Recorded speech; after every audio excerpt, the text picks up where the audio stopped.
Hello guys, তো আজকে আমরা চলে এসেছি কাটোয়ার একটা ভিডিও নিয়ে। তো এখানে আমরা দেখতেই পাচ্ছি অনেক লোকজন যাওয়া আসা করছে। সবার মনে একটা প্রশ্ন হবে যে এরা কাটোয়াতে কী করছে। তো আমরা দেখতে পাচ্ছি কাটোয়াতে একটা মিনি তারকেশ্বর তৈরি হয়েছে। কাটোয়ায় যেহেতু গঙ্গা আছে, তো অনেক লোক দূর দূর থেকে আশেপাশে অনেক লোক এসে এখানে জমা হয়েছে। অনেকজনা চান করার জন্য, কিছুজন জল ভরার জন্য, আর কিছুজন এখানে অনেক দোকান থেকে কেনাকাটি করছে নানান রকম জিনিসপত্র। সবাই এখান থেকে জল ভরে নিয়ে যাবে অনেক দূর। কেউ যাবে তারকেশ্বর, কেউ যাবে বাবা বুড়োরাজ, কেউ বর্ধমান, কেউ আশেপাশে অনেক গ্রামে। তো আমরা এখানে দেখে নিচ্ছি, আমি, আমার বাবা আর আমার মা তিনজনাই বেরিয়ে গেছিলাম দেখতে যে কি কি আছে আর কি হচ্ছে এখানে।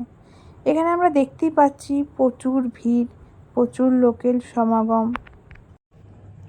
আমরা জানতাম কাটোয়ার কার্তিক লড়াই এটি আমাদের কাটোয়া শহরের ঐতিহ্য, কিন্তু এখন দেখছি শ্রাবণ মাসের শেষ সোমবার একটি উৎসবে পরিণত হয়েছে। অনেকে বোঁদে, মিষ্টি, শরবত, জলের বোতল আরও নানা রকম খাবার দাবার দিচ্ছে।